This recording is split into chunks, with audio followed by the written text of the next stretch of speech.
सिंध में लॉकडाउन के ऐलान के बाद शहर भर में जगह जगह पुलिस के नाके लग गए। डबल सवारी पर पाबंदी की खिलाफ वर्जी करने वालों की भी शामत आई।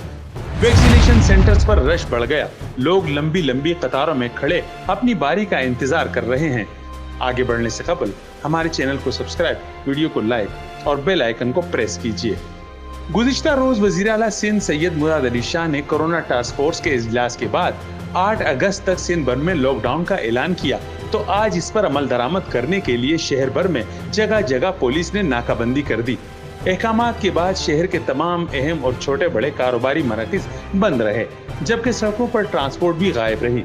शहर की तमाम अहम शाहराहों पर ट्रैफिक इंतहाई कम है।